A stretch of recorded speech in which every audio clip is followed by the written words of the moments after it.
திராவிட முன்னேற்றக் கழகத்தினுடைய பொதுச் செயலாளர் மூத்த அமைச்சர் திரு துரைமுருகன் அவர்கள் அவர் கூட அடிக்கடி அண்ணா அறிவாலயத்தில் மு.க.ஸ்டாலினை போய் சந்திக்க மாட்டார்னு நினைக்கிறேன்.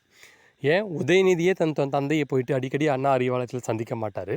ஆனால் அடிக்கடி மாதத்துக்கு ஒரு 4 முறை 5 முறை அடிக்கடி போயிட்டு தமிழக முதலமைச்சர் சந்திக்கக்கூடிய ஒரு நபர் விசிகாவினுடைய தலைவர் திருமாவளவன். பட் திருமாவளவன் நீங்கள் பொதுவாக பார்த்தீங்க அப்படின்னு சொன்னால் அவர் ஒரு தலித்துக்கான அரசியல் தலைவர். இவர்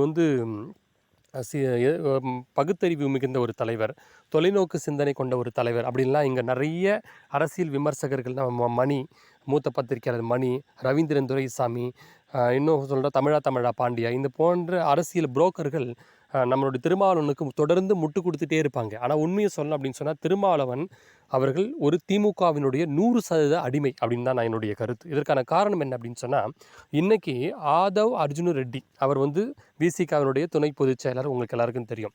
அவரை நீக்கின ஒரு 30 நிமிஷத்துலேயே போயிட்டு தமிழக முதலமைச்சரை பார்க்குறாரு.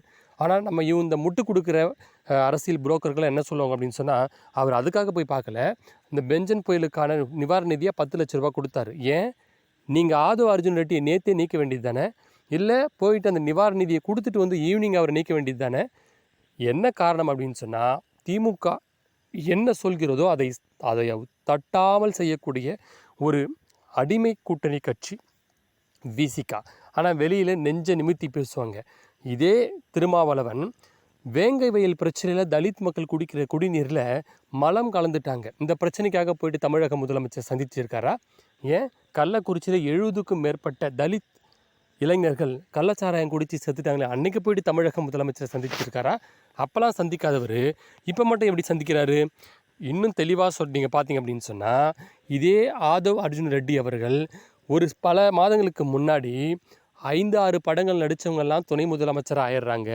25 ஆண்டுகளுக்கு மேலாக மக்களுக்காக உழைச்சிட்ருக்க ஒரு கருத்தியல் தலைவர் திருமாவளவன் அவரெல்லாம் எப்போ துணை முதலமைச்சராக ஆவார்னு கேட்ட கேள்விக்கு 2 நாள்லேயே போயிட்டு தமிழக முதலமைச்சரை போய் அண்ணா அறிவாலயத்தில் சமாதானப்படுத்தி வந்தவர் தான் இந்த திருமாவளவன். நாங்கள் மது ஒழிப்பு மாநாடு நடத்த போகிறோம் அப்படின்னு சொன்னாங்க.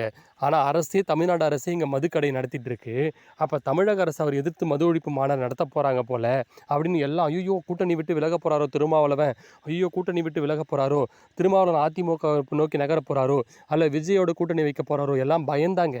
ஆனால் அடுத்த செகண்டே அமெரிக்காவிலேருந்து வந்த தமிழக முதலமைச்சர் அண்ணா அறிவாலயத்தில் போய் பார்த்துட்டு வந்துட்டு வெளியே, நாங்கள் இந்த மது ஒழிப்பு மாநாட்டில் 2 சீஃப் கெஸ்ட்டு திமுகவிலேருந்து கூப்பிட்ருக்கோம், ஆர்எஸ் பாரதி இன்னொரு முக்கியமான தலைவர்களும் வருவாங்க.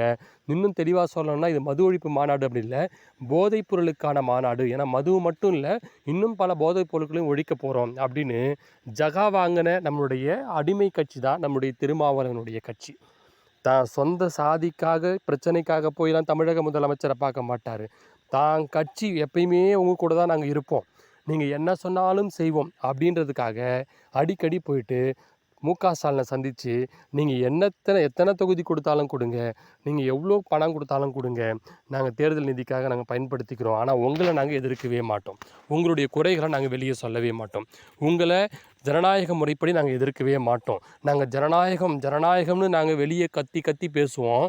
ஆனால் எங்கள் கட்சியில் ஒருத்தர் ஜனநாயக முறைப்படி அவருடைய கருத்து தெரிவித்தா அவரை கட்சியை விட்டே உங்களுக்காக நீக்குவோம். இதுதான் திருமாவளவன் செய்கிற செயல். ஆதவ் அர்ஜுன ரெட்டி அவர்கள் ஒரு தலித்தே கிடையாது.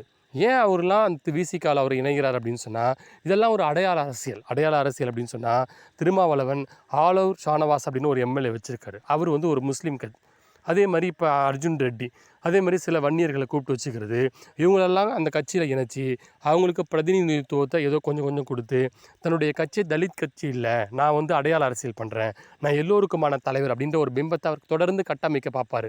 இதே வன்னி அரசு அவர்களை விசிகா விட்டு அவர் விலக்கி வைப்பாரா? விலக்கி வைக்க மாட்டார். ஏன்னா அவங்க தனியாக போயிட்டு ஒரு தலித் கட்சி ஆரம்பித்தானா இவருக்கு பெரிய போட்டி ஆகிடும்.